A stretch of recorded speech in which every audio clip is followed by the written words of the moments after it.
All right, the appointed hour for the Water Quality Management Committee meeting, May 1st, Thursday at the School Administration Building, will come to order.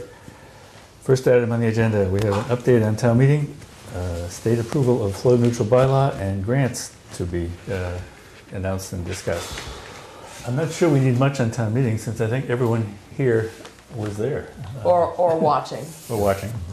So suffice it to say that the program that this committee put together received a enthusiastic vote of support by the town meeting members and is now going to the ballot on May 20th.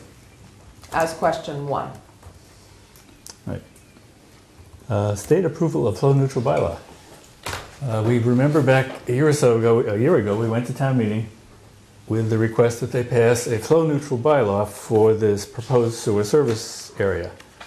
The premise being, in order to get a 0% loan to pay for the town's program, you had to have in place a bylaw that put some limit on the amount of water flow that was going to be used in that area after you sewer it, on the theory that if you didn't have a limit, you'd end up with way over development, and you kind of ruin the whole point of the thing, which is to keep the neighborhood and the town at least somewhat the way it is, as the planning board would prefer. Anyway, the bylaw passed town meeting, and it passed the legislature, and was signed by the governor on the evening of town meeting. So we now have that in place, the result of which is that we are now qualified for a 0% loan. There were two qualifications that had to be met. One was to do the 0% loan bylaw that was approvable, and the other was to have an approved CWMP, which we received on January 10th. So the town of Falmouth is now eligible to borrow for these projects at 0%. If you didn't have this special qualification, it would be a 2% loan. For the amount of money that this town is talking about for these projects, that amounts to initially $1 million a year. It's a huge plus for the town to be eligible for this, and we're very happy to report that it's happened. Mm-hmm. Grants, you also. Yep, question. I just had a point. I'm not sure if I'm completely clear on what you just said about the two criteria that were required. One is this flow neutral bylaw. Right. And then you said a 0% bylaw was required. What? No, an approved CWMP. Oh, CWMP. Okay. Oh, I thought you said something else. Okay, or something. Oh, good. No. Okay. No. Okay. No, we're good. I misunderstood. Speaking of legislative activity, the other one is the eco toilet exemption, which we will talk about later under eco toilets. But it's worth noting the legislature has passed two special acts in the last 2 weeks for the town of Falmouth, promoted and frankly written by this committee. So kudos to you all. We haven't heard yet whether the governor has actually signed it, but apparently I'm told he always signs town special acts. So Yeah, that wouldn't be a concern. I had the impression it had been signed, but either way, it's good enough. see, and I can't find any evidence of it. Matt says he's not sure, but it will be signed. Grants. Yes, and I would say sort of following on the rest of the world looking at what Falmouth is doing, we submitted a letter of intent to the Cape Cod Economic Development Council to fund the shortfall in our shellfish demonstration project from what had been budgeted originally and what we feel is practical for this year. And so we submitted a letter of intent asking for that money to fund the $28,000. And we received a request to submit a full grant application. So that's due end of May. And then on May 30th, they'd like for us to come in, or one of us to come and give a 10-minute presentation of what the purpose of the grant is. But I don't think they'd be asking us, submitting a letter of intent and then getting asked to submit a full proposal, I think is a pretty positive thing. So that's $28,000 and change. And then the other grant is $75,000 from the Cape Cod Collaborative. So we are beginning to track not only attention and interest, but some money. That's a great thing. Who was the 28 from? Cape Cod Economic Development Council. What are we asking from the Cape Cod Collaborative? 75,000. What are we asking it for, MBT? 50,000 of it is for monitoring Okay. of the shellfish Oh, I demonstration. remember that, yeah. And then 25 is for some wells Oh, right, yeah. or something. I remember that now. Okay, any other comments, questions, observations? The next item is the Oyster Pond Environmental Trust Land Grant Letter of Support. And Oyster Pond is here. Yes, here, the whole time. So you can introduce yourself for our national Yes. television audience. Do I have to turn this on? I believe it's on. Should be It on. should be on. Okay. I'm Wendy Bissler, I'm the Executive Director of Oyster Pond Environmental Trust. And I'm here tonight to ask if the Water Quality Management Committee could write a letter of support for the land grant that actually the town will be submitting to the state, but Oyster Pond and the Compact of Cape Cod will be preparing. So just to give you a little background, this is the map, which, sorry, it's a little hard to hold and talk on the mic at the same time. I'll hold the map. Oh, Yeah. thank you. It was shown at town meeting. It's shown at town meeting, so basically, Maybe put it up there. we're purchasing, Not the biggest one. we're right. purchasing these 5 parcels of land from Hui, which is in between the land Zim Park that we presently own and Spores Gardens. And so it makes, altogether, this will create 34 contiguous acres of land in this part of town. And it will be under a perpetual conservation restriction. The town, Falmouth Conservation Commission will hold the CR. So that's the whole purpose of the land grant, is the town will submit this request to get reimbursed 50% of the cost of the conservation restriction, which is $400,000. So they're gonna buy the CR from us, and we will use it to pay for the land. I gave you basically a letter, this is to whom the person that has to be addressed, the letter has to be addressed to. The main point is that you have to mention that the town of Falmouth, that you support the town of Falmouth's intended purchase of a perpetual conservation restriction on the land.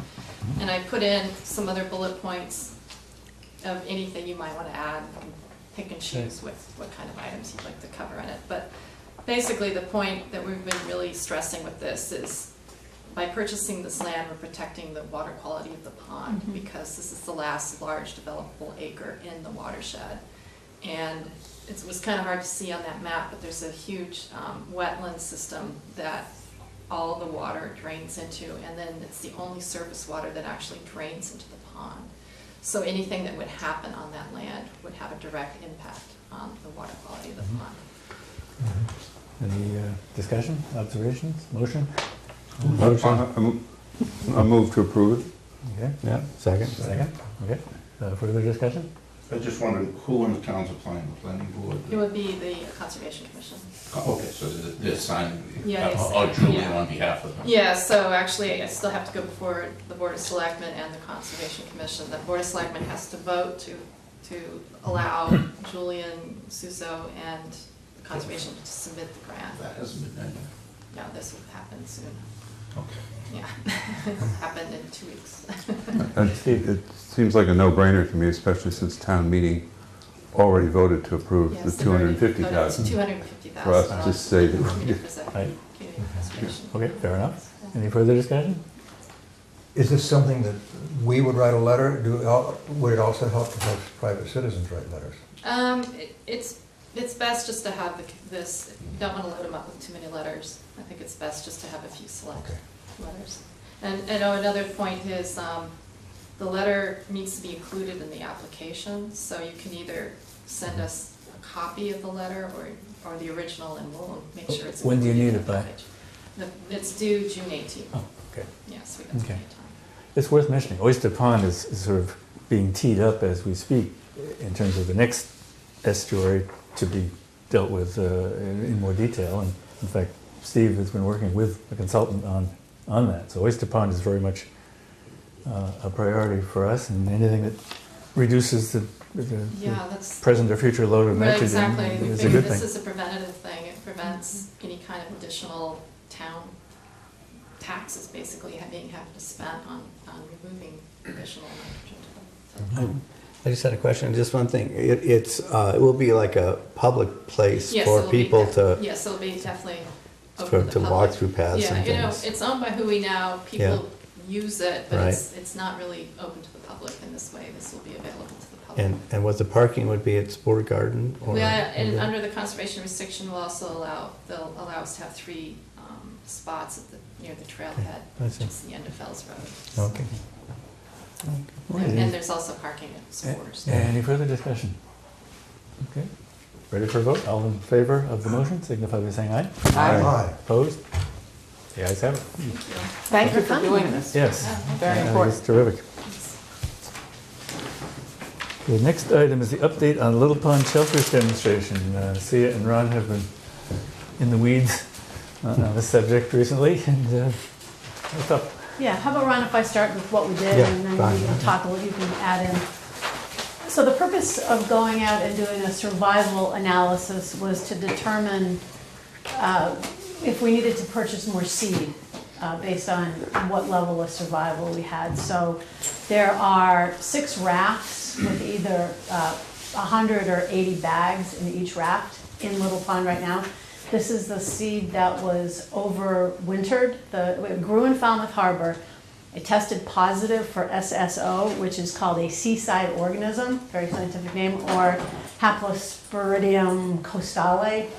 It's a protozoan, and it affects shellfish, and it affected our shellfish, and so we couldn't relay this late seed in the middle of last summer.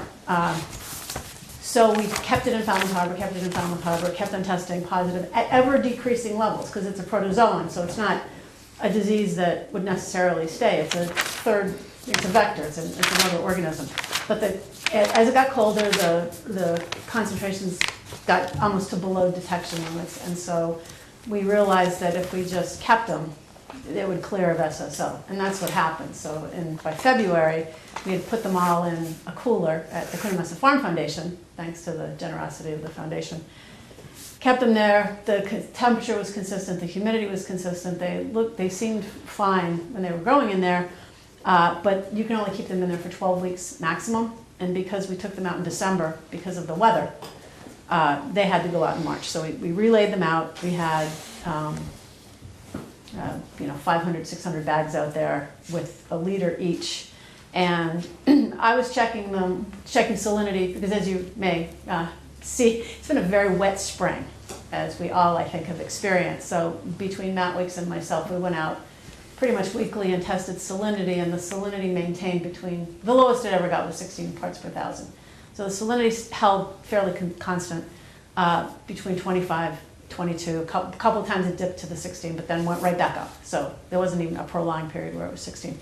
And when I would paddle out there and open up a bag and grab a handful, I started to notice open shellfish. But I wasn't quantifying, I was looking and I was thinking, ooh, this isn't good. But it didn't seem like that many. And then Matt Weeks went out a week ago, so Monday a week ago, and sent an email out with feeling like a lot of the shellfish had died. And so at that point we mobilized and went out and grabbed 1 bag per raft. So of these 6 rafts, we picked a bag from each raft, dumped them, cut the volume in half. So we actually looked at half of the volume of the bag. We didn't take a little sample. I feel like we took a pretty big sample. And then Ron and a guy named Stuart and I put the dead ones on one side and the live ones on another side, and then did a volumetric analysis of how many were left. And there was variability in the 6 bags. And the other thing In the that is- 6 racks. in the Well, 6 bags which had come from 6 that racks. came from 6 rafts. And the other sort of point about that is that in the bags, there was a mixed size. So I had done the size classification of these bags when Matt and I were putting the shellfish out in March and April.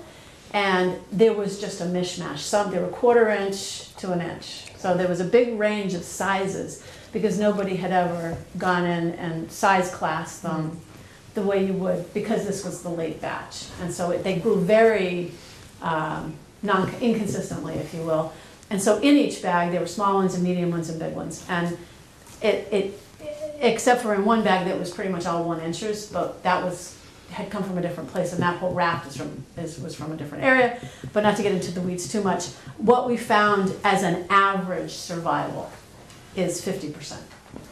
So 50% of them have survived to this point.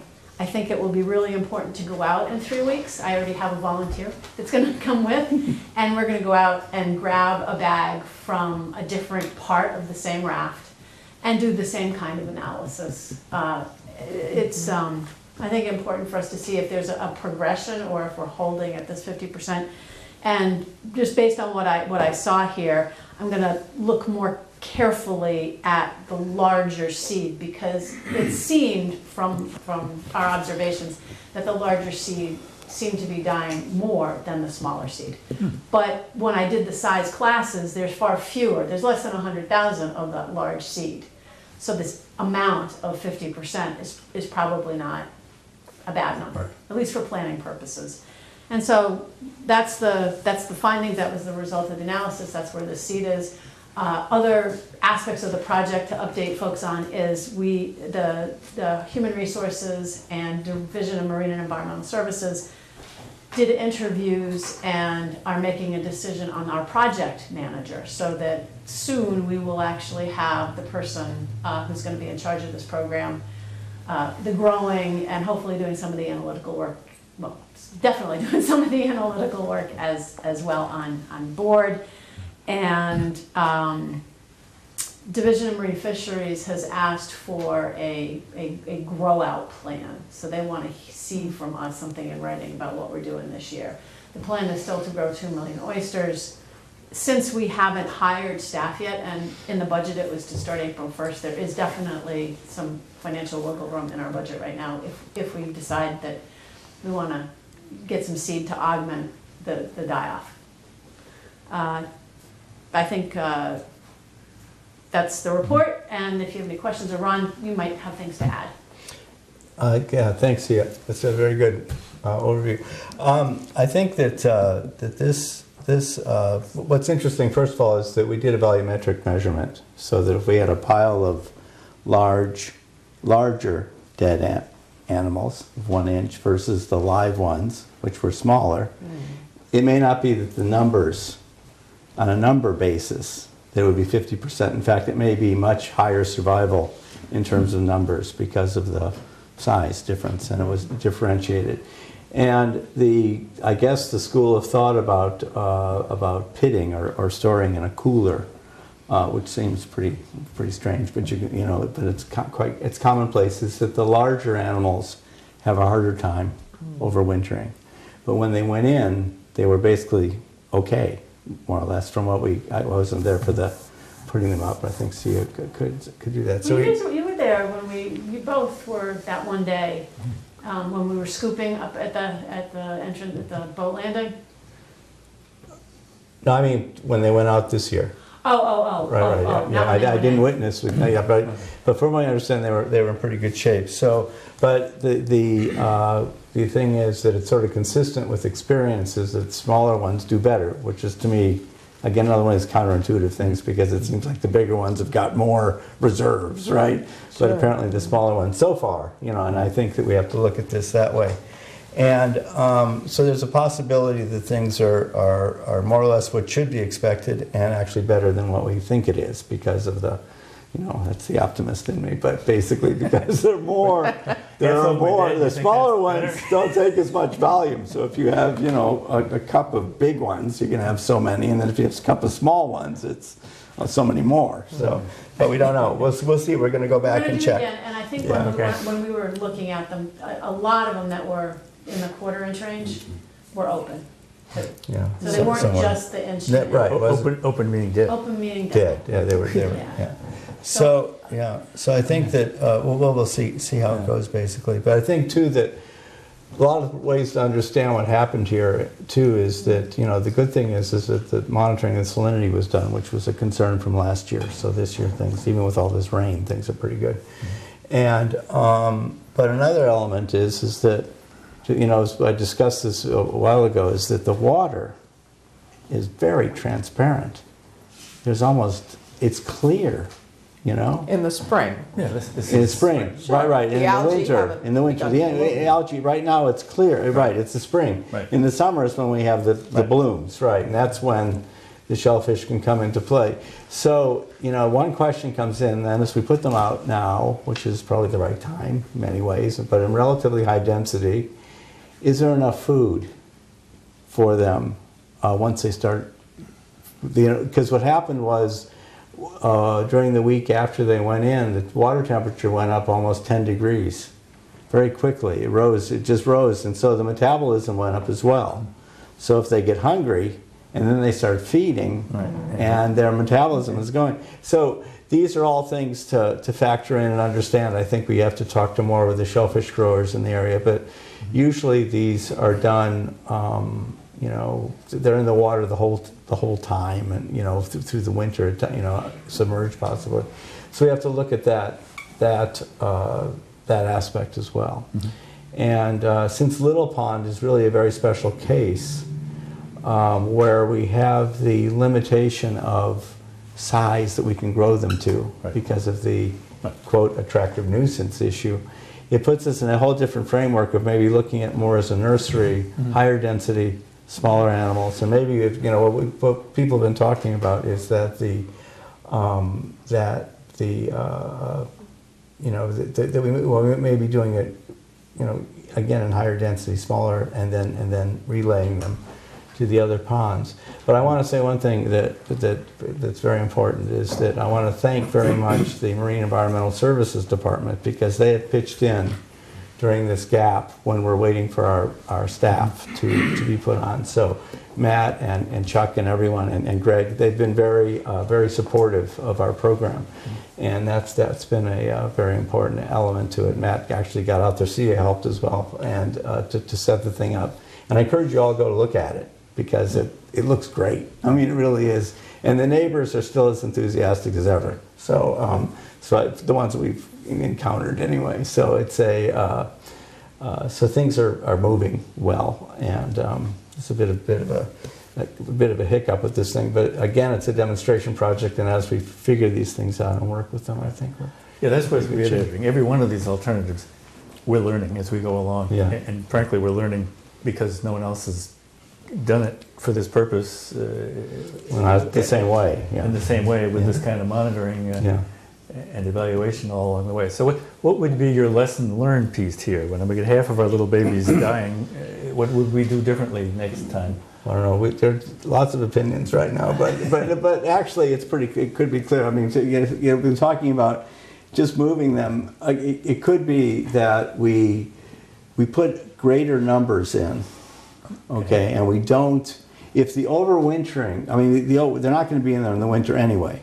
So the point is if we greater numbers and grew up a lot for dispersion in the rest of town, okay, then we would be getting a large mass coming out, and that would be an important element in the. So your idea would be to skip the overwintering altogether, just disperse them into other water bodies and start fresh every spring. Right. Well, that's what we're looking into, and that's going to get into, again, the monitoring program will help us understand how early to really get them in. It might be better really to start in the pond when the problem arises, when the phytoplankton blooms take place, and sort of aim for going at that and working into that. We have to see. I mean, we'll find out, because some overwintering might be, maybe it's better to keep them in the pond somehow, or different ponds. Little Pond is a kind of a special case. Yeah. So it is something. And then depending on what the future bears as far as options for doing more of this, if the town decides to go ahead, it could be these public-private partnerships, and then in terms of grow out anyway, that it would be more their responsibility to be. See, do you have a lesson learned here? I have one lesson learned. Don't buy late seed. I'm echoing Chuck Martinson and I'm echoing Matt Weeks. The late seed don't buy late seed. It grows slower. It's not as, it's basically the runts that didn't get big enough in the early part of the season. So I think if we're gonna overwinter anything, we wanna get the new crop early in the season and grow them. And the other reason is not to have late seed is the disease vectors in July are at peak. And so if you've got small seed in an upweller in July when the water temperatures are so high and bacteria and everything else is really having their summer vacation on Cape Cod too, you're probably asking for a positive test, so you can't do anything with the seed. So, but no late seed. Yeah, John? I was just wondering what the next steps would be for us to explore the oyster reefs in more detail. It seems to me that this is an obvious step that we should at least be inquiring about. What is necessary to get areas set aside that we could do a demonstration of a reef on that wouldn't have to be recycled and harvested with time. It's my understanding that every 3 years you have to open oyster beds to the public, but if we, what steps would we need to take to get ourselves moving in that direction? After the meeting with the Conservation Commission, where they evidenced some enthusiastic support for that idea, we came across a grant opportunity that the state had put out. It was very late in the game and we had almost no time to do anything about it, but we at least attempted to get an application together, but the town process is such that it was a week before town meeting. It just was not going to happen in a timely way. But see, had talked to the grant people up in Boston and they suggested there would be another round of this. And oyster reefs are a specific item on their list of things they want to see grants applied for. So it's entirely possible that next time around we can be there looking at that. One of the things when I followed up with Concom on was we thought of oyster reefs as armoring the shores as a 2-for-1. At least one member of the Conservation Commission said that's similar to armoring.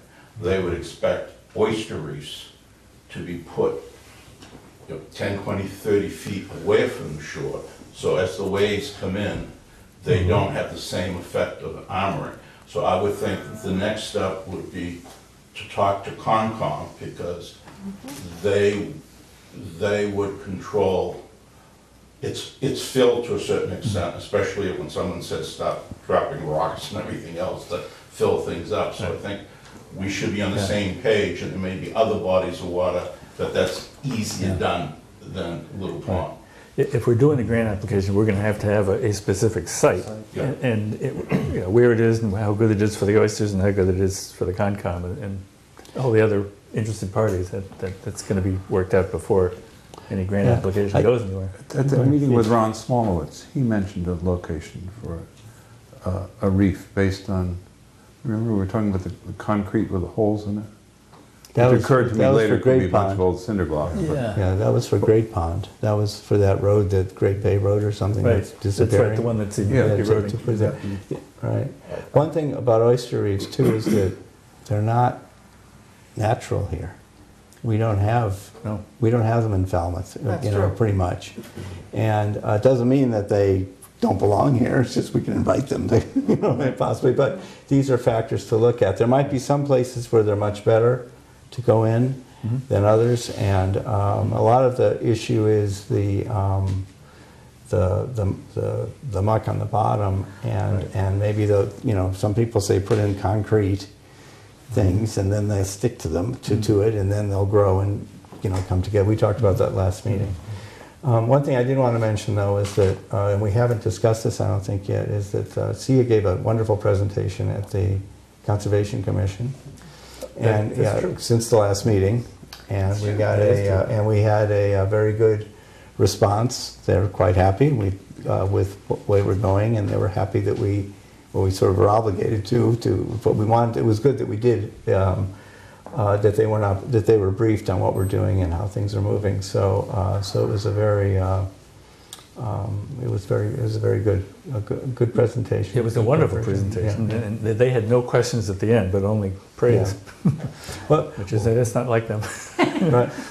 Well, one thing that's come out that's a little bit, it's slightly different is that in terms of this year versus last year, and this will come to another point that you can talk about, see, is that Brian House was there and he mentioned that he thought that the denitrification, the ancillary or associated denitrification with the aquaculture might remove 10 times as much, up to 10 times as much nitrogen as what actually goes into growth. And so, SMAS this summer will be doing a denitrification analysis along with the rest of the monitoring program. So it could be that that would be gets another dimension that isn't easy to get, but there have been studies on the Chesapeake now that show this. Which ties into the application from Hui that you, I think. Oh, yeah, they came in, the application from Hui, which was similar, actually doesn't need anybody's approval, so I endorsed it on my own. This was a no-brainer. It's no cost to the town. I don't think we could stop them from going to the pond anyways, because it's, it's public access. Right. They're gonna provide us with the data. What are they intending to do exactly, do you remember? They're gonna study similar things, the denitrification process in the substrate. I think when I talked to them, they were saying that this is a long process.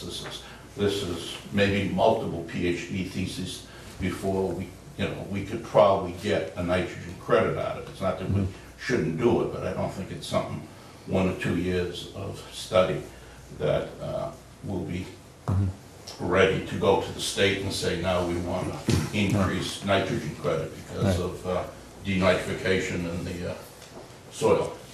Yeah, having experts from Hui participating in this is a huge plus for us. Yes, absolutely. We have Hui, we have SMAST as well. So it would be two parallel studies being done, which I think is great. And they're also going to be looking at seaweed, I think, or they're interested in looking at denitrification associated with seaweed. They SMAST? Hui. I thought that was sea lettuce or something, and I don't know if that was. Sea lettuce is a... Was it seaweed or sea lettuce? Sea lettuce is an algae. That's a seaweed. And it shows up where you have too much nitrogen. It's a key species indicator for excessive pollution. Can it grow in mud though? I mean, that's sort of. It actually floats in the water. Oh, It doesn't grow in the mud. That's Scott Lindell's project, isn't it? Yes.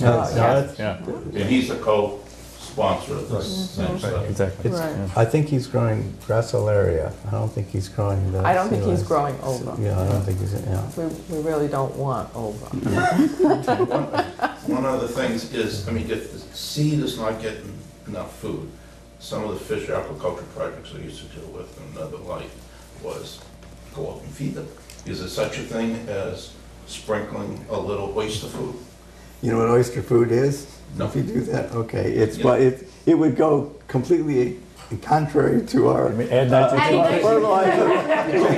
You take the urine from the urine diverting toilet.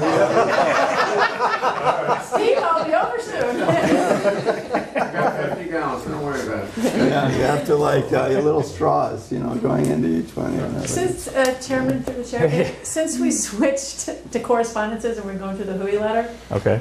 maybe I'll just, Can I- just make a quick point on it, if that's okay? Oh, I just, at some point, but not being, I wanted to ask something about what you guys were just saying about the shellfish. Yeah. Go ahead. Yeah, go ahead. To step back to just the human and business aspects of it. It's been said from time to time that this shellfish aquaculture might be a big win because it could be a commercial business for some person or persons or companies, so that it would cost the town nothing or even pay the town a license fee. But when I hear the two of you talking, it sounds more like a research project of the University Department of Agriculture. Not Farmer Joe growing corn, but Professor Joe studying new ways to grow corn in difficult conditions. No, It's a start. It's both. It's absolutely to that? both. So what was very interesting is we were writing up the job description for this project manager, And last year's job description was really heavy on the how to grow oysters. And this year's job description kept the be able to grow oysters successfully as an oyster farmer, if you will, or an aquaculturalist, but also understand how to analyze size classes and the metrics of growth rates and the things that help us understand how we're doing what we're doing. So it's absolutely both, because at the end of last year, we relayed really valuable product into 2 recreation and commercial shellfishing areas, and that's a resource to the town. I mean, lots of people are going to get shellfish licenses, so that part of it actually worked last year, the commercial side of it, or the business side of it. But on a parallel path, I think we're hoping to understand what we're doing as well. Just, yeah, goodbye. Yeah. Virginia, having I haven't previously spoken yet. spoken. Yeah, I want to draw a distinction between all the news we had about the aquaculture demonstration project last summer and all the news we've now had about this second group of seed that we started as runts, started late in the summer and then over winter. All of the news, as you reported back to us last summer, was very positive. They grew in the upwellers, there was no disease. They were transferred with no issues to the pond. They grew to the size that we wanted, which was 2 inches, and then they were deployed to 2 different ponds where they can grow to commercial size.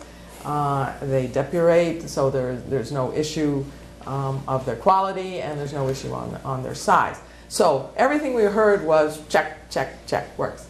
Okay, so the second, which was part of our demonstration project, and we are really trying to do different things, was can we have a second generation that we would start in the summer that would be ready for starting earlier in the spring. And we've sort of learned from, as you've reported these things, that there are a whole bunch of issues that we didn't know about when we came up with that idea. So they start with, we get runt seed to begin with, so we're not growing really good seed.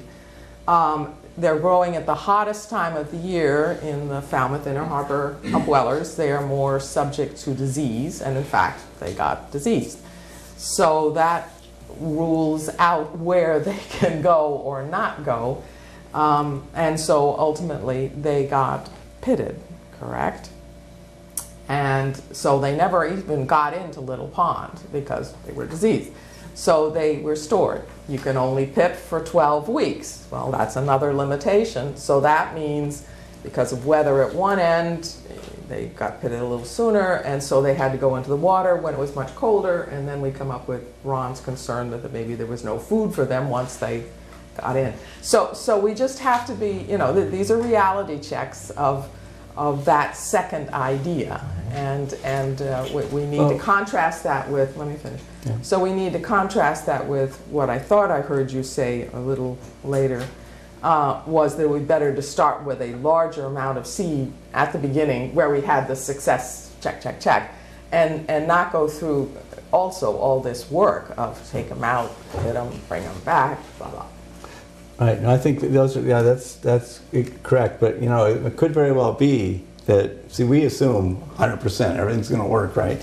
You know, in terms of survival, or not quite, but Well, but if it is, but if it is, no, I know, but no, I'm just saying that if 50%, but if it is 50% or Yes. more because of the size, that's a planning tool right there. If we do get that, then that's what we can anticipate. It isn't that it's not completely out of the question. It's just that it's a lot of bother, but you know, if it's a private. But coming back to Steve's question, I think that what's happening, we are doing something with a research dimension, definitely, to it.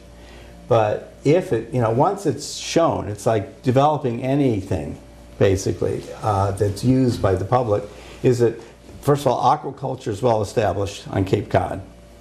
It can be done with shellfish, with oysters, with other things. We're doing, it's done in a lot of places. The main thing here is that if, once we know how this is all going to work and what benefit we can get from it, growers won't be worried about that. We'll say, it's just like anything where you calculate a nitrogen reduction credit, that, okay, if somebody grows an acre of oysters, we know that equals how many pounds of nitrogen we can associate with it. And then it's just basic production. It's just basically a thing, and then we are able to assign more or less the credit to the area cultivated. So it's a two, what we're doing is more, it's actually an amazing, comprehensive, robust monitoring program. That's really the bulk of really what we're doing, and that the growing is It isn't. Any further? Win. Do you think that the town will ever get to the point in Little Pond where we will be able to have growers start their oysters in Little Pond and then take them somewhere else? Or not? Do you think that, I heard originally that it was going to be difficult to do anything except have the town do Little Pond because of the permitting possibilities. I just wondered whether that's in the future. Well, in the future, there's a lot of, what you asked is not a simple answer, I think. But one thing is that if Little Pond were designated as a nursery, let's just say, and a private producer produced seed to be moved for grow out in other ponds, that's that person's product. Is that they are then selling to growers to grow out in the other places. So if that were the case, there are dimensions to this on the municipal permit and all these things that that's what I say, there's a lot of regulatory kinds of things that would be associated. But that would be ideal. I mean, that would be ideal if we had basically like a normal commercial aquaculture operation running. You have hatcheries, like ARC. They produce seed. We buy their seed. So that then there'd be the middle person, basically, who would be growing the bigger seed for the next year's grow out. So there's also one more interesting piece to Little Pond. Right now, because it's closed to shellfish and it's declared contaminated because of coliforms, and that's because of so many houses around it, you can only grow the seed to 2 inches. If question 1 passes, we clean up the estuary, then yes, you can grow them to a larger size that is commercial, or you can grow them to whatever size you want and then move them. So I think there's a lot of potential. I think the original decision to use Little Pond was because it was closed to fishing and we were not in the commercial business. We had no conflicts with boats and docks and things like that, so it was a good choice to start. One of the things to follow up on that is to see what we need to clean up the coliform, because it wasn't anthropogenic. I think a lot of it might have been just wildlife runoff. Well, so, you can say that's a little bit further down, but it's within the folks that are trying to plan for oysters is, if we could clean up Little Pond, we're now growing oysters in a cleaner pond. Yes. And maybe an open pond. Maybe Ron's problem that there wouldn't be enough food for them would be a real problem. Oh, yeah. Well, a good one to have. If there's not enough food in Little Pond, it's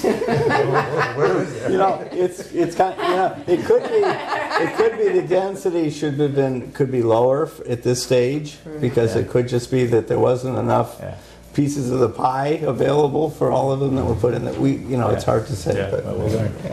John? I'd like to just bring us back to the reef idea again. Yes. Yeah. Do we need to get a sit-down session with Concom? Yes. And begin to plan Yes. as a Several. combined group, what are the steps we need to take Absolutely. to make this happen? Various places we could. Yes. After May 20th. Very good. Well, thank you for thank you. that This is update. Terrific. Yeah, Paul, sorry. Yeah, absolutely. Jump right in. How about Give the man the microphone here. Yeah. I'm curious, based on this analysis, there's about a 50% survival rate, Mike. and it's skewed toward the larger animals. I'm interested in the baseline. How does this compare to other projects or what was anticipated? Did you anticipate a 50% survival? Did you anticipate a lot less? Or have other projects been done where we have some kind of baseline? I think it's about normal. I think, to an extent. I think it's,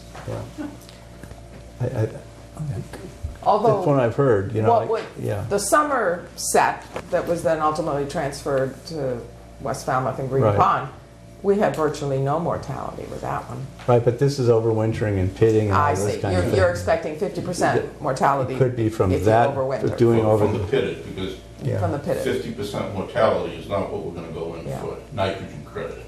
And maybe we should say pitted means put in a refrigerator. Overwinter, I think the overwintering, we weren't really planning to overwinter a million shellfish. We weren't expecting to get a disease, Yeah. and we weren't I mean, I think the Pitting is bad. well, disease is bad. Disease is bad. That's I what- think at the point that we tested positive, that became, Chuck and I Right. talked to each other every day after that.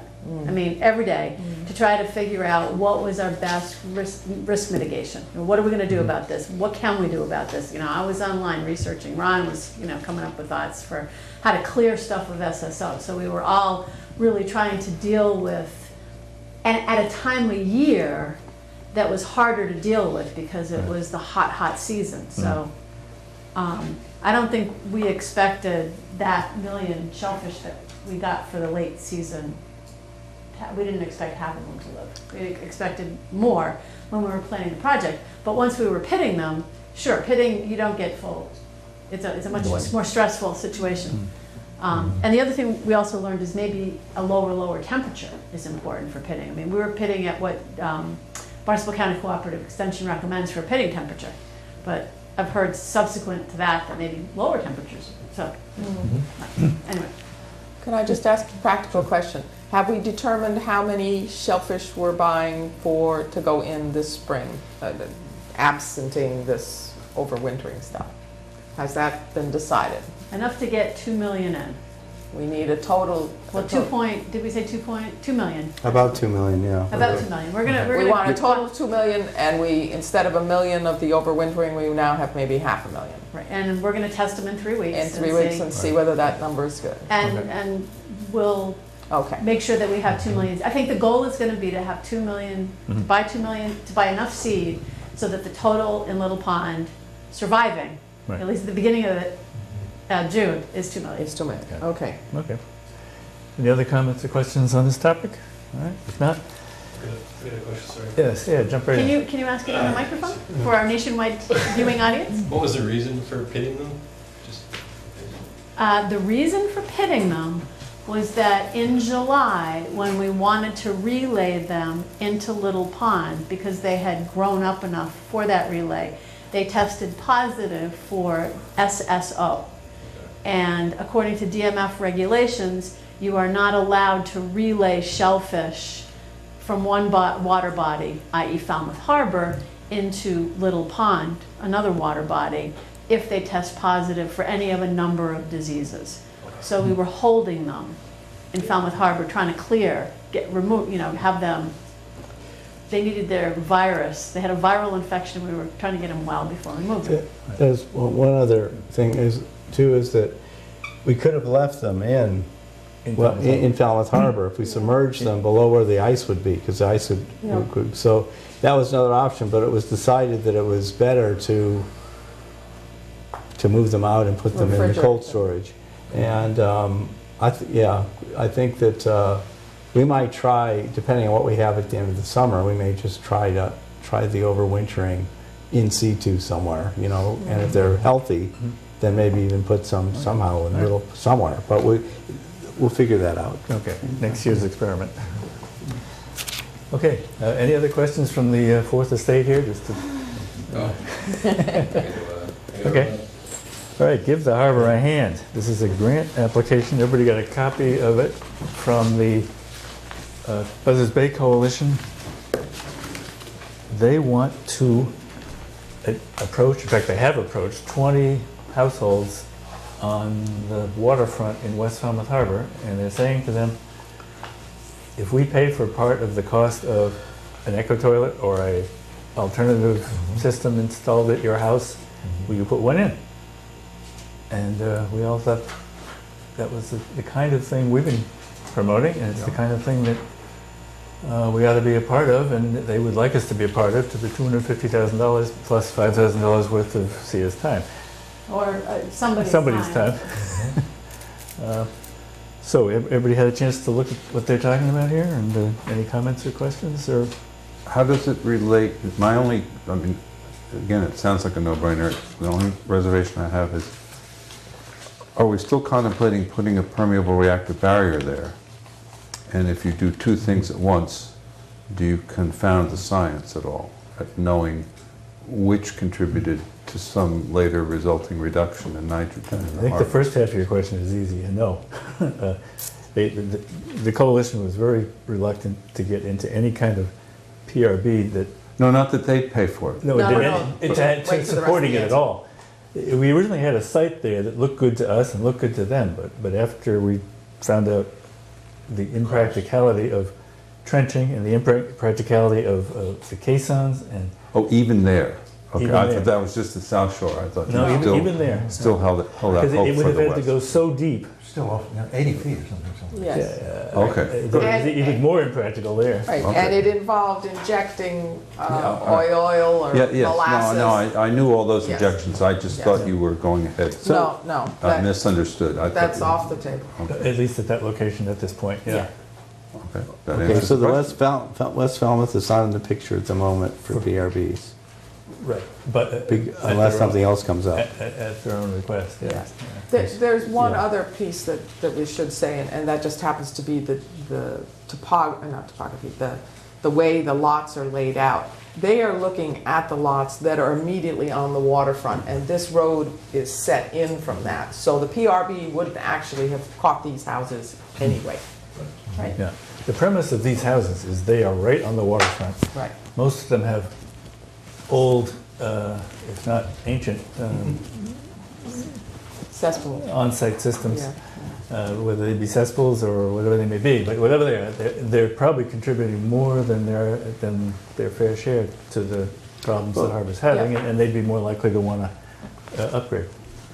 Well, one thought that had come out, I think that Earl Barnhart had raised, was that you might pipe that effluent from their leaching something field or capture it and then run it to the other side of the barrier through a pipe, and then it would come back through again. For each property, it gets to be a real hassle. Yeah. I've heard that idea before. I don't think it's too practical. Well, given that there's not going to be a barrier, it's Right. Yeah. It's irrelevant. not an immediate issue. Well, the other pipe kind of argument, though, is if there was ever a sewer proposed there, would it be a checkerboarding problem? Let's wait till the sewer ever gets proposed. I think the idea is we wanted to give probably D-Nights and maybe Eco-Toilets a kickstart in a different part of town. Right. This is an ideal opportunity. What we did find out is it's going to be difficult to give borrowed money to anybody. We have to pay for contracted services like monitoring. The idea of the incentive program, we're lucky that we have it. It's unlikely it's going to go very much further because it's well beyond me. Okay, but this application doesn't ask for that. No, I just want to make sure we're paying for services like monitoring. Right. We're not giving any homeowner a grant. Right. But the checkerboarding thing, is that limited to 62, or is it? It's limited to participants in the program in the Right. sewer service area. Neither, In that sewer service area only? Well, let's get into that when we look at the list of questions. Okay. I raised All right, questions okay. like that. Right. I raised 23 questions Yeah, like yeah, that. just 23. According as it was done in other parts and as it's initially intended, if you Yeah. sewer the entire area, and this is something we didn't adopt under section 10 of the O'Leary bill. You could say, these people are opting out. It didn't work in Provincetown. So checkerboarding is allowed if you want to try to go after it again. It's a lot different than the limited case we have now of 15, up to 10, maybe 5 homes that may or may not be exempt. okay, by the way, this is all a moot question since the town has fought very hard for the plan that was approved, and that plan specifically does not involve sewering West Falmouth. Right. So sewering West Falmouth is not on anybody's to-do list in my lifetime or any others. Yeah. What fraction of the nitrogen that we have to remove does this remove? Assuming that these 20 households, suppose we do this, what do we think we will have accomplished? Buzzards Bay looked at that, did they? Yes, they did. Rachel and I actually looked at it, and it, pretty close to the rest of it. So what actually Corin says in the letter, and I also wanted to add that Mark apologizes for not, Mark Rasmussen, who's the executive director, apologizes for not being here, but he wanted to come and talk to the committee directly, but he's in Scandinavia right now, so he couldn't be here, and Corin had another engagement, so they sent the letter, but they, again, wish they could be here in person. So the upgrades to the wastewater treatment facility, according to Corin's letter, are expected to go most of the way towards cleaning up West Falmouth and achieving TMDL compliance. And there's a very, very small fraction, it's 3 decimal places of nitrogen left. So it's not even clear that if you ran a model, there would be any more than needed to be done. You mean 0.1%? 0.02 is all we are short in meeting this standard. We are so close. So we're so close. The town is so close with the efforts that have already been undertaken. However, the reality is if you have a cesspit or worse right on the water, sure. And so that's why they're calling it Give the Harbor a Helping Hand. Yeah. No, it's a good idea. Regardless of TMDL, you really want to clean up these systems. And we're gonna get real life data on maybe new and improved systems. That's right. You know, Right. Or more eco toilets. Yeah. Right. oh, yeah. Right. I just want to be very clear, as we all see this as a no-brainer, but I just want to be very clear that we had money allocated to eco toilets and IA systems, and that this 50,000 would be coming out of that amount. Yes. And okay. Yes. And the homeowners would have their choice of an eco toilet or a denitrifying system? Mm-hmm. So you get social data as well. Yeah. Right. Your point exactly. Exactly.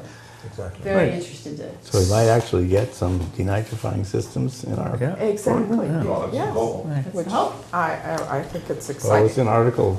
So we need a 17, motion so- on this one, because it is money to come out of our allocation, and then it goes to the selectmen, but Right. We should hear from $50,000. Mr. Monroe. Did they say $50,000 for monitoring and about? And approximately 5,000 in staff time, and that would just have to be. Basically That'll be Jerry 55,000. Thomas or his designee. Yeah. No, it could be someone from the Board of Health too. Oh, I see. Okay. Okay. Right. Okay. They have full-time staff. So in terms of what we're asking the selectmen to approve, it's just the 50,000, Well, or? I think we have to put in the staff time, because they're gonna wanna know where it's coming from. It's coming from 3 places. Either me, SEA, hopefully with the contract gets extended, or possibly Board of Health, because there are some Board of Health issues, and they're gonna get involved, and why not check off if they go there? All right, so the motion would be 50 plus. The motion would be 50. 50,000 from 50,000 from our. Article Yes, that's 17 very important. for eco toilets and Yes. IA I systems. think this is a great opportunity for us to use that money effectively. Good. Terrific, that's a Me too. motion. Do I hear a second? Second. Further discussion? Yeah, so we're still in charge of it. We're not just giving the money to this Well, group. To be fair, this is a grant application that they are making to the state, and if they get the grant, we will be a participant with them in this.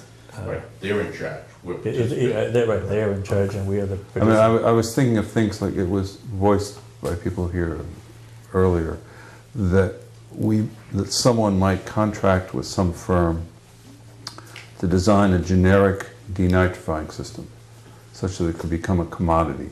You could get bids the same way you can for a Title V septic. And I don't want to divert everybody's attention to that. I mean, that's too far afield, but is there the potential of working that into this? I doubt it. No, I these doubt have it to very be, much. I believe that these have to be IA systems that have some level of commercial existence to Title begin V with. acceptance. Already. Well, I- It's the same thing with the eco toilets. So Yeah. that what we would do with the eco toilets is, since we've got test site status for 40 installations, it could be part of the eco toilet demonstration program putting in more installations. So there's a regulatory umbrella that the innovative eco-toilets fall under. Somebody's got to have that for the innovative IA systems. And I think one thing that might work really well is George Whitefelder this summer is going to be testing his ideas about denitrifying systems, and maybe some of those could be installed. Because there would be the Barnstable County Department of Health and Environment pilot IA system. It might, I think that would be really So that's fine, so that good. those, one of those, or that data could lead to whatever this generic design might be. Yeah, and that's what George is exactly driving towards. it would seem to me that it would be worth making sure that if there were eco-toilets installed there, that they would be required to be under the eco-toilet project. Absolutely. That should be written into the requirements that they meet.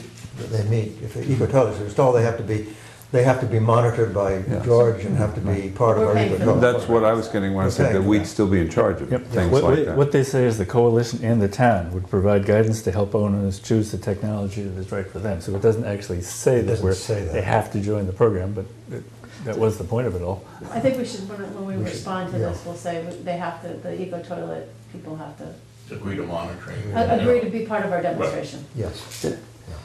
Just on the IA systems, the state has classified them at least in 3 types. There's some are approved for general use, some are for provisional use, which means that they're still in a testing phase, and there's a pilot use. So, and I think those are the terms.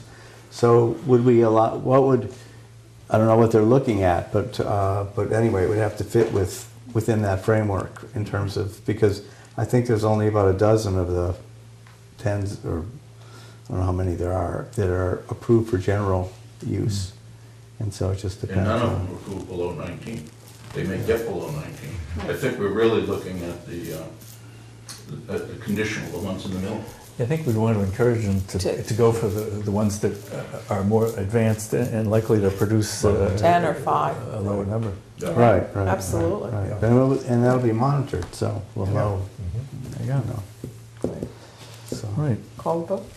Ready for a vote? Did we have a vote already? No, we No, didn't. not yet. Okay, we had a motion and a second. Got a motion in a second. No further discussion.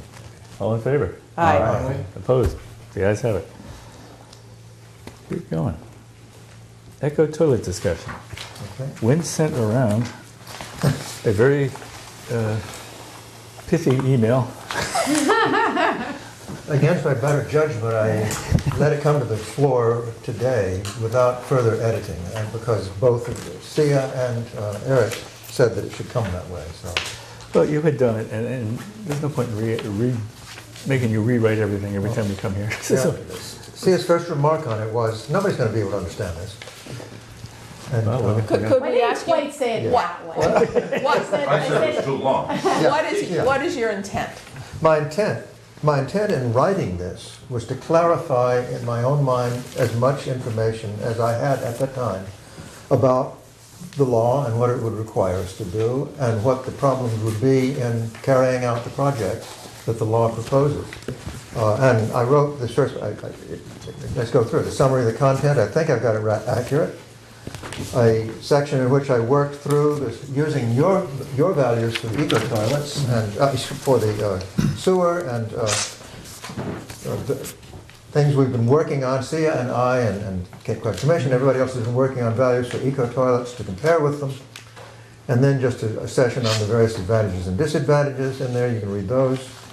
And then a whole series of questions that occurred to me as I went through this material about what is this project going to require to be successful, starting with... Can I just ask an introductory question? Yes. This is a summary of a bill that's already passed? It's already passed. Okay. It is on the governor's desk, and I'm told that the governor will sign it. I've also told that the governor never does not sign home rule petitions. He always signs them, I'm told.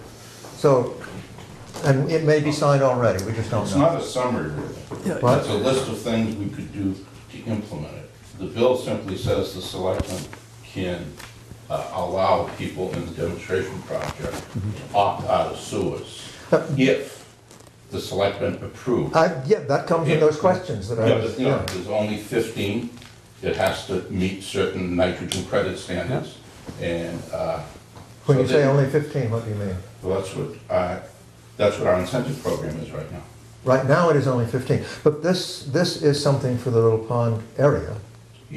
All I'm saying is, let's go back to the intent. You know, it may be able to be expanded, but there's a lot that we have to go to the selectmen, you need regulations in 120 days. Yeah. Because I think I've already heard it Yeah. misquoted in the paper.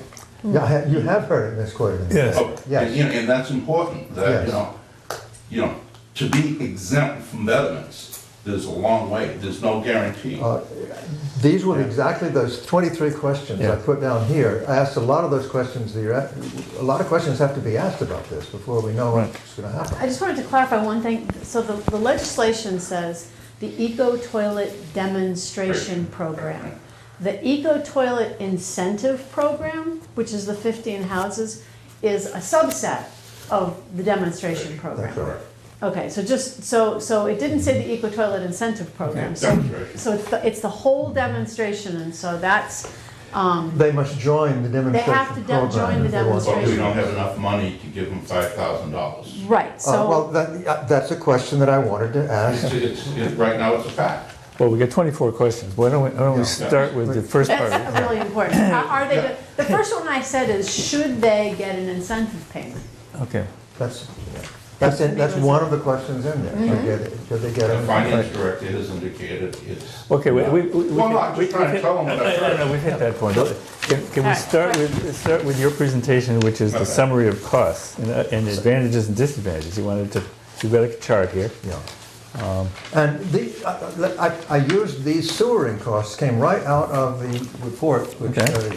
Virginia brought forward. Okay? It's exactly the figures that were given in that. Okay. The eco toilet, these figures have been developed from various different sources at various different times, and we're putting them together. That we're discussing them with Sia and I are discussing them, and they're being discussed in Cape Cod Commission. All right, well, you've got two separate numbers here, right? ET installation costs, 7,000 and 16,000. What are those numbers? That's the range of numbers. The ET installations have, as all other things, when they put in any of those systems, whatever they happen to be, whether it's sewers, whatever it is, the Cape Cod Commission always puts two figures. Okay, let's leave the commission out of this. And this may or may not be the right range. I'm not saying. Well, that's a fair question, because a lot of things depend on these numbers being meaningful. Is 16,000 the most expensive possible eco toilet installation? These are. We think that certainly there are ones in those ranges that have been gone in, and the way you have to look at eco toilets is every house is different. Right. And some are going to come in, if you have one toilet in your house and you have an easy installation, that's going to cost probably $7,000 or less. If you have 2 or 3 toilets in your house and you have hard installation, it might go over $16,000, but then you probably wouldn't do it. Wouldn't do it. But there are, I figured there are several hundred houses which could be considered for this. In Little Pond, there are quite a number have only one toilet. And so this is my first stab. I'm not saying this is accurate. I'm saying this is my first stab at getting some kind of a figure out in front of the public. But how do we know there's quite a few with only one toilet? See, I said so. I didn't, I said bedroom. I didn't say quite a few. So, well, hold on. Yeah. How many of those houses have one bathroom? Yes.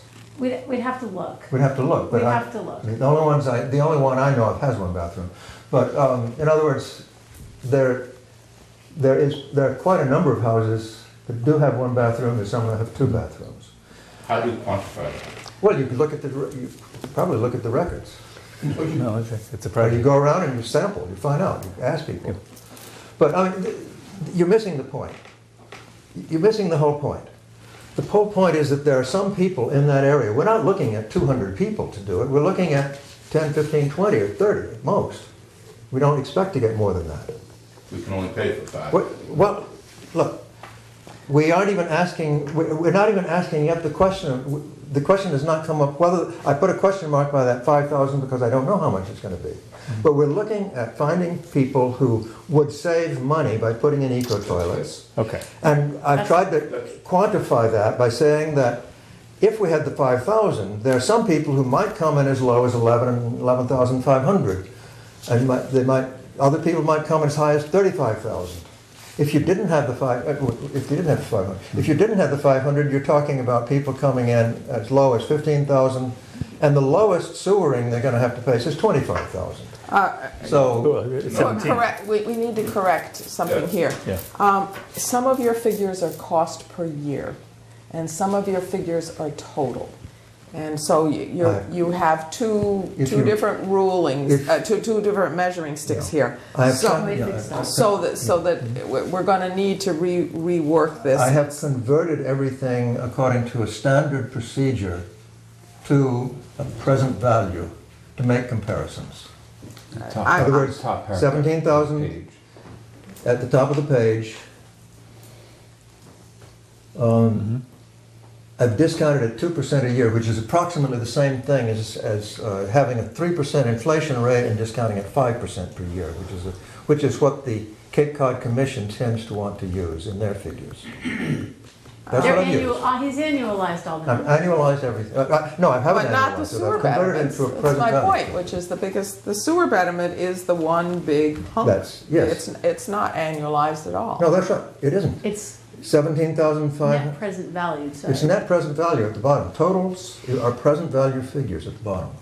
In other words, I've taken the 17,900, the $2,500, and $300 per year I've converted to a present value figure using. But the 17,000 isn't the present value because you're allowed to borrow 0% interest. And if you know where I can do that, let me know. For making a decision, you want to have a present value of what it would be. Then you can. Then the second question is, how do you get? How much is it going to cost you to get that 7,000? That's a different question. That's a question. You have to bring everything back to the point where it makes some kind of comparable sense. And the only way you can do that is to have a present value figure. There's no other way. But that would reduce. You're right. But that would reduce the 17,900 because you're paying it in the future. Look, it's got to be, if you pay it today, it's going to be 17,900. If you have to pay off it today, that's what it's going to cost you. But you don't have to. You don't have to. But that's present And nobody will. It's present value. We have to compare apples with apples, and the only way of doing that is convert everything either to present value or to some sinking fund, is it, where you take it out to 20 years? And then you can ask yourself, how can I fund that so I have the least amount of money to pay over the years, and how do I want to fund it? Right. That's a different question, though. Hey. Oh, thanks, Eric. I just have a question too. We have the betterment here. So this is like, you've calculated cost to household, basically, okay. So, but we still have, from a total cost standpoint, there's another $7,687 per household that is the 30%. Okay, this is something that you don't want to get mixed up when you're looking at these figures, because these figures are asking the question. These are for owners. These are for owners. You want a figure which tells the owner, if I get a sewer, if I put a sewer in, I have a present value, some reasonable way of calculating present value of so much. If I go to an eco-toilet, I'll talk to Sia, and she'll tell me it's going to cost me so much to put in eco-toilets of the kind I want to put in. And I'm saying that there's some people it's going to come in less than the sewer, and there's some people it's going to come in more than the sewer. And I see what you're doing. I'm trying to see if I can make some kind of... You're right about that, but $10 a year for 10 years is not, the present value of that is not $100. That's right. That's right. But that is how 17,938 is arrived at. 17,938 is what you would have to pay today if you wanted to fund. But you don't have to pay it today. No, you don't have to pay it today. But you have to pay. Can I just get us off the minutia of the numbers? We can do that because offline later. You guys can play numbers all day long. The point is, the governor signed a bill, or is about to sign a bill, that says that the town can exempt people who put in eco-toilets from the betterments. everybody in the sewer service area is gonna have to make a decision based on the actual cost that they're gonna be looking at. Whether it's one bathroom with a composter that's more like $10,000, or one bathroom with a urine diverting toilet, which is less.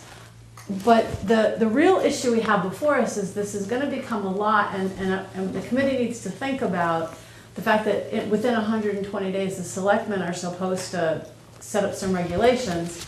And how does the committee want to present this opportunity to the people in the Little Pond Sewer Service area and manage an eco-toilet demonstration project to handle that logistical issue? I mean, I think Wynn and I started talking about this because we have a logistical question.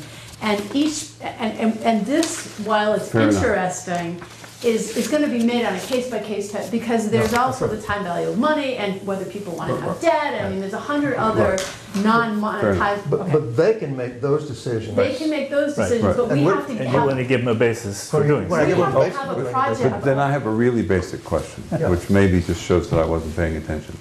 I thought that when this law went up, it was limited to those in the demo project. In other words, maximum 60 or 75, It is. period. We would be happy if that is something to be determined by I the mean, select. even if you had infinite money for incentives, that it was limited to, what, 72 or some number like that. The legislation, 62 was 62. was the legislation wild- doesn't say one or the other. The selectmen would have to decide. It's a good point. We're Besides- defining a demonstration We project. So define. that's got to be in the They- regs that we're talking about, Yeah. that the selectmen Yeah, have to put. because that was clearly the That was the discussion at this table. Yeah. Yes, we started out with that. But we've backed off from that. We don't think we'll need 62 altogether, but we probably will need more than 15.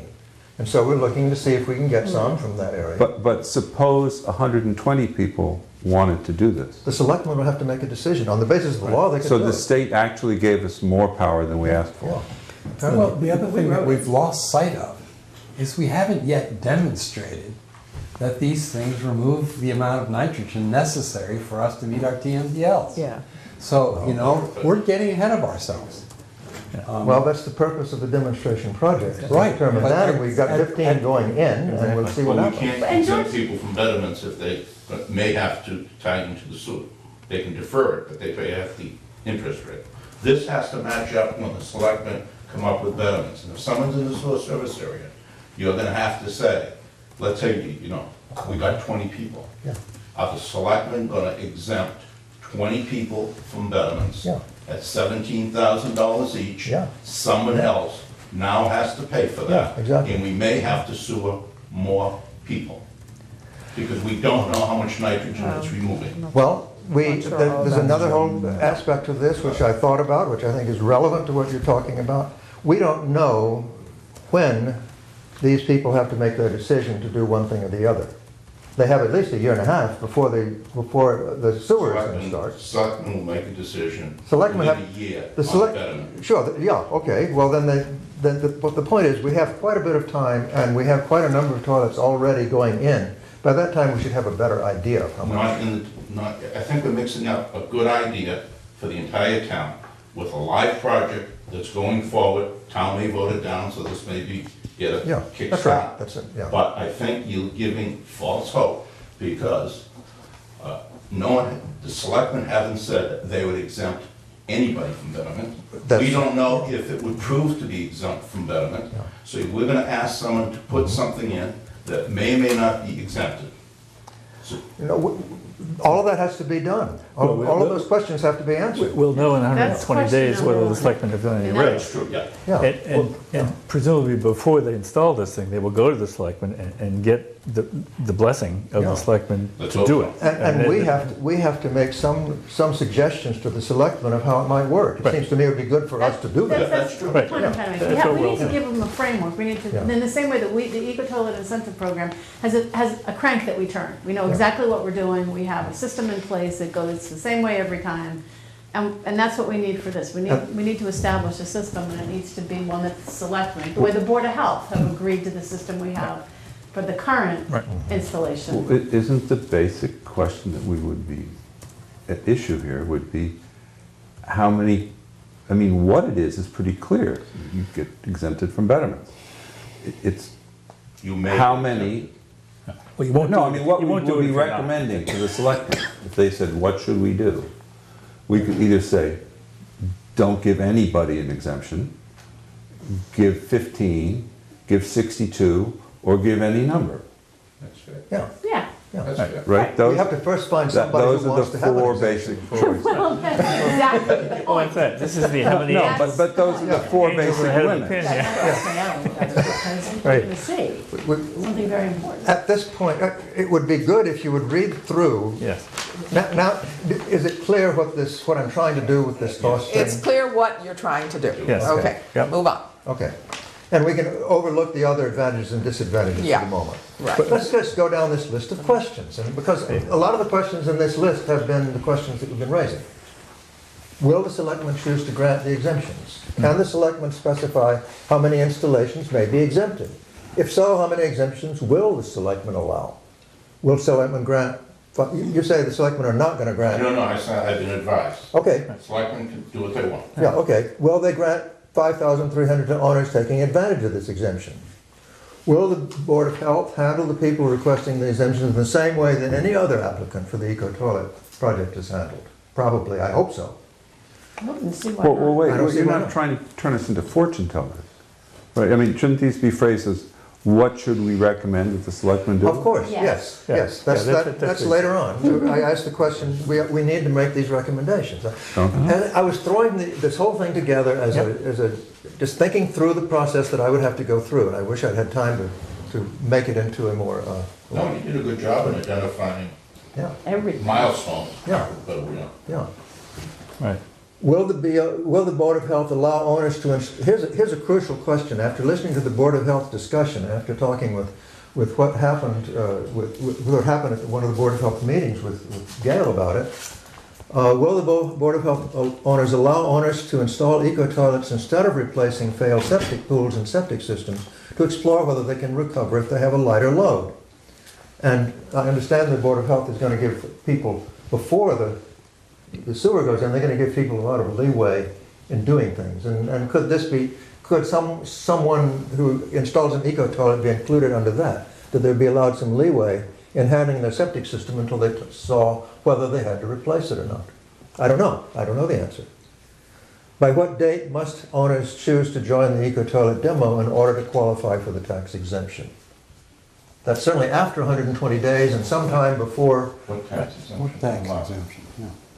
The exemption. The Oh, exemption, not exemption. Okay. exemption from Right. having to connect. Right. So, yeah.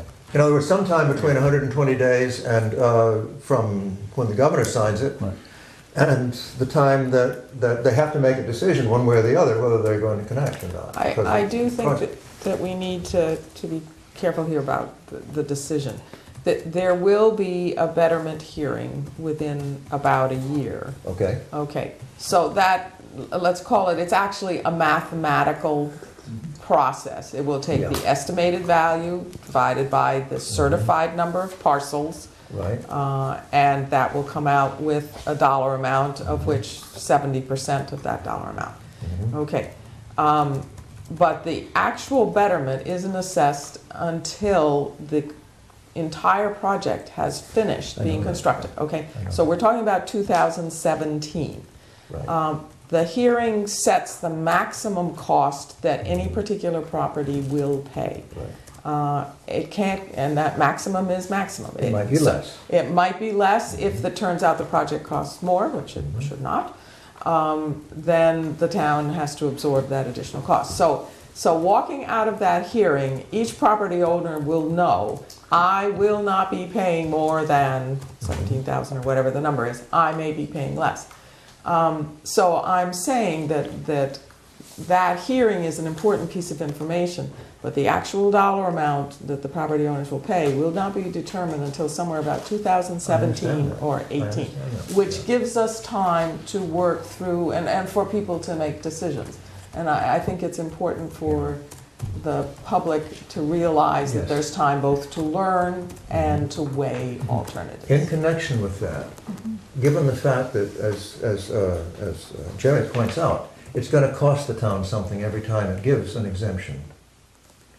It's going to cost the town and other Well, people. it's going to cost the other people. Well, it's going to cost, yeah, it's going to cost somebody. The entire town, that's what it was. Well, everyone else who's paying a betterment will pay more as a Yeah. result of these people be, yeah. paying nothing. It could be that way, yeah, we don't know. And at what point do the people have to make their decisions in order that that process doesn't, the decisions don't interfere with that process? I think we'll be able to figure that out. Okay, yeah, Yeah. it's a question that needs to be considered. Yep. Okay. And then, must we wait to solicit participants until the selectmen have adopted regulations? Yeah, well, I think so, if there's no yeah. rigs, they're not going to know.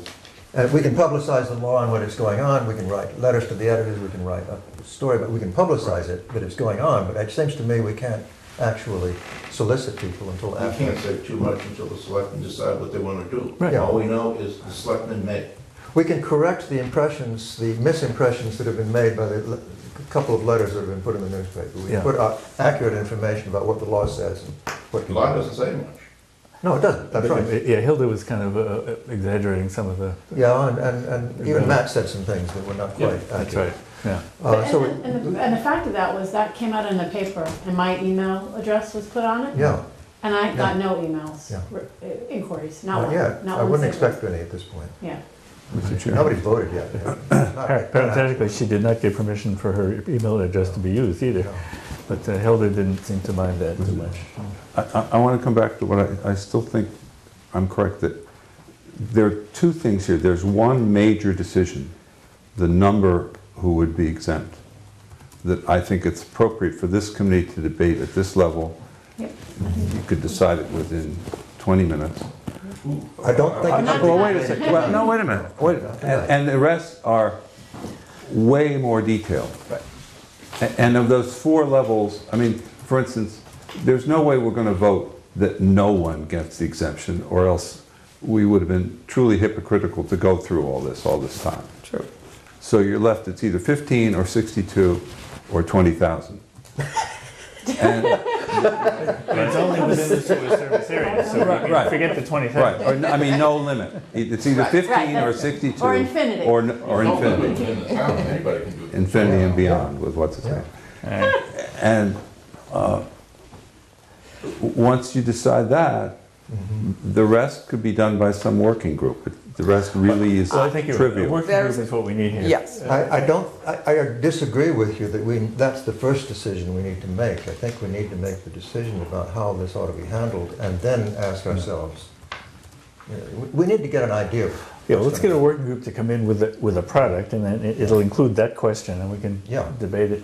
One of the other things they have to come in with is, if they get exempt, and the selectmen say they're exempt, but they don't necessarily get enough to get a TMDL credit, they still may have to do something else, because they're not removing their fair load of nitrogen.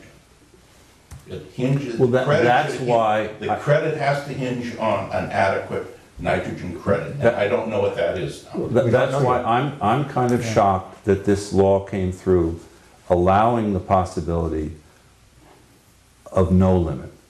Because the whole reason that at least some of us voted yes on this was because 15 or 62 was negligible. It didn't matter if you were doing something silly, if you're only doing it 15 times. The number will be 15 or 62, but it won't be more. You can be sure of that. The selectmen completely agree. aren't crazy, and we're not Right. crazy. They're not putting that- Oh, They can then- do it in other parts of town. Yeah. I don't think there's any. Is that from the USGS work, nitrogen